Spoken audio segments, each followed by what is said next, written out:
We're always doing something. Working, playing, eating, sleeping, standing, sitting, or breathing. If we're alive, we're doing something. Even if we're doing nothing, that's something.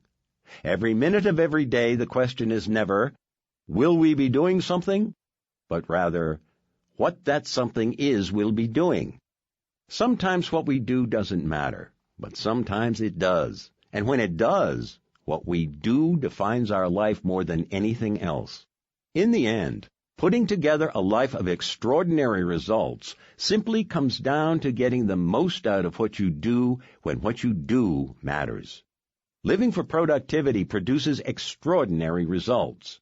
Whenever I teach productivity, I always start by asking, what type of time managing system do you use? The answers are as varied as the number of people in the room. Paper calendar, electronic calendar, day timer, at-a-glance weekly planner. You name it and I hear it.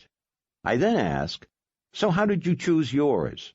The reasons cited come in every shape, size, color, price, and criteria imaginable, but the students invariably describe the format, not the function. What they are, not how they work. So when I say that's great, but what kind of system do you use? The answer is always the same. What do you mean? I continue to say, well, if everyone has the same amount of time, and yet some earn more than others, can we say that it's how we use our time that determines the money we make? Everyone always agrees. So I go on.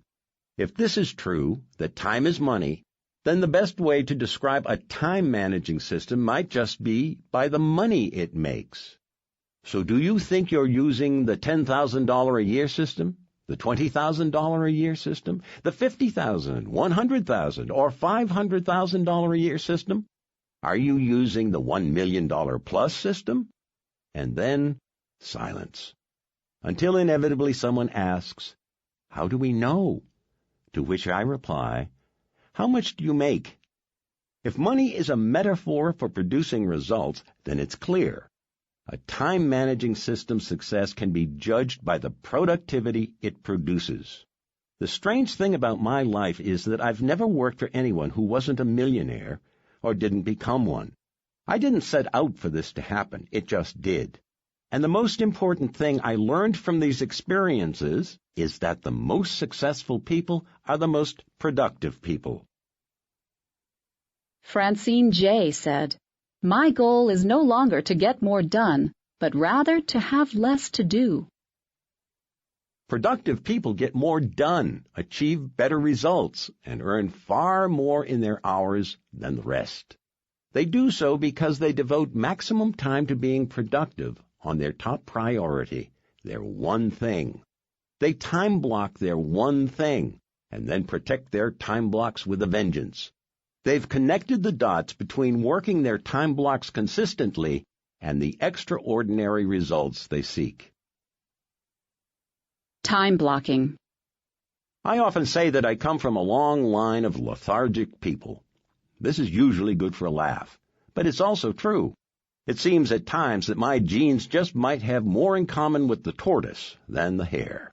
On the other hand, some of the people I work with are so blessed with energy they actually vibrate. Amazingly, they're able to work long hours over extended periods and never wear down. When I try to follow suit, in less than a week, my body simply falls apart. I've discovered that, no matter how hard I try, I can't use more time as my main means of doing more. It's just not physically possible for me. So given my constraints, I've had to find a way to be highly productive in the hours I can put in. What's the solution? It's time blocking. Most people think that there's never enough time to be successful, but there is when you block it. Time blocking is a very results-oriented way of viewing and using time. It's a way of making sure that what has to be done gets done. Alexander Graham Bell said, concentrate all your thoughts upon the work at hand. The sun's rays do not burn until brought to a focus. Time blocking harnesses your energy and centers it on your most important work. It's productivity's greatest power tool.